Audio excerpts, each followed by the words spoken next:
कभी सोचा है कि स्मार्ट टेक्नोलॉजी का असली मतलब क्या होता है? चलिए, आज इसी सवाल की गहराई में चलते हैं एक 9वीं क्लास के स्टूडेंट की कहानी के जरिए। एक ऐसी कहानी जिसमें एक सिंपल सा ड्रोन प्रोजेक्ट कुछ बहुत ही खास बन जाता है। स्मार्ट ड्रोन, ये सुनते ही दिमाग में क्या आता है? स्पीड, एफिशिएंसी, यही सब है ना?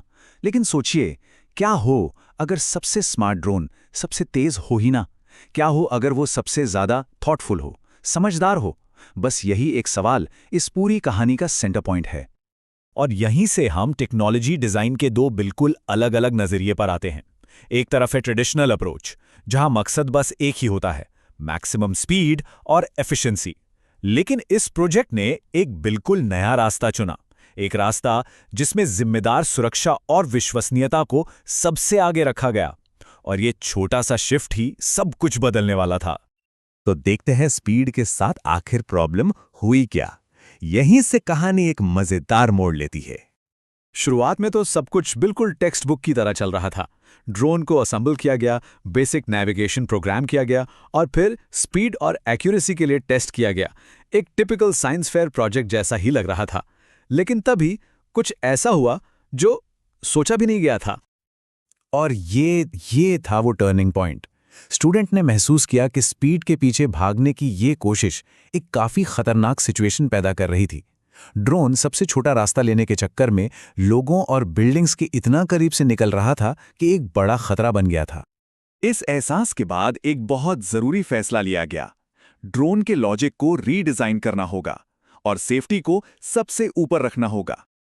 और इसी सोच से कॉन्सेप्ट निकला रिस्पॉन्सिबल इनोवेशन का। इसे ऐसे समझते हैं, जब कोई घर बनाता है तो उसकी नींव आखिर में तो नहीं डालता ना, शुरुआत ही वहीं से होती है। बिल्कुल वही चीज टेक्नोलॉजी में सेफ्टी के साथ है। ये कोई एड ऑन फीचर नहीं है, ये तो डिजाइन प्रोसेस का एक कोर हिस्सा होना चाहिए। तो एग्जैक्टली किया क्या गया?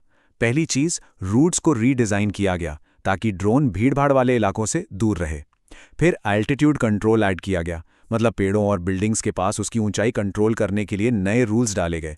और सबसे जरूरी, उसमें ऑटोमेटिक रीरूटिंग प्रोग्राम किया गया, यानी अगर अचानक कोई रुकावट सामने आ जाए तो वो खुद ब खुद अपना रास्ता बदल ले। तो इन सारे बदलावों का नतीजा क्या निकला? मतलब, क्या एक धीमा ड्रोन सच में बेहतर हो सकता है? जवाब शायद थोड़ा हैरान करने वाला हो। नतीजे बिल्कुल साफ थे। जो तेज ड्रोन था वो हाई रिस्क था, अनप्रिडिक्टेबल था। लेकिन जो सेफ ड्रोन था, भले ही वो थोड़ा स्लो था, पर वो कहीं ज्यादा भरोसेमंद, ज्यादा प्रिडिक्टेबल और आखिरकार कहीं ज्यादा असरदार साबित हुआ। कितना पावरफुल सबक है ना? कभी कभी धीमा चलना ही असल में आगे बढ़ना होता है। स्टूडेंट ने प्रोजेक्ट को अपने शब्दों में कुछ इस तरह से समझाया, और ये सिर्फ ड्रोन्स की बात नहीं है, ये हर उस टेक्नोलॉजी के बारे में है जो हम बनाते हैं। असली प्रोग्रेस सिर्फ स्पीड और पावर में नहीं है, बल्कि जिम्मेदारी में है। और यही जिम्मेदारी का आइडिया इस छोटे से प्रोजेक्ट को इतना बड़ा बना देता है, क्योंकि ये कहानी सिर्फ एक ड्रोन की नहीं है, ये उस भविष्य की है जहां एआई और रोबोट्स हमारी रोजमर्रा की जिंदगी का हिस्सा बनने वाले हैं। इस एक प्रोजेक्ट से सीखे गए सबक का असर बहुत दूर तक जाता है। कमर्शियल डिलीवरी ड्रोन्स के बारे में सोचिए, एविएशन सेफ्टी रूल्स के बारे में सोचिए, पब्लिक स्पेसेस में लगे एआई सिस्टम्स, या फिर रोबोटिक्स और एआई में करियर बनाने वालों के लिए ये सारी चीजें। एक समझदारी भरा डिजाइन सिर्फ एक अच्छा आइडिया नहीं है, ये जरूरी है, एक जरूरत है। तो चलिए इस आखिरी सवाल पर विचार करते हैं। एक ऐसी दुनिया इमेजिन कीजिए जहां हमारी मशीनें सिर्फ सेफली काम न करें, बल्कि ये भी बता पाएं कि वो क्या सोच रही हैं और क्यों। क्या ये इंसानों और रोबोट्स के बीच भरोसा बनाने का फाइनल स्टेप हो सकता है? शायद, और इस पर सोचना तो बनता है।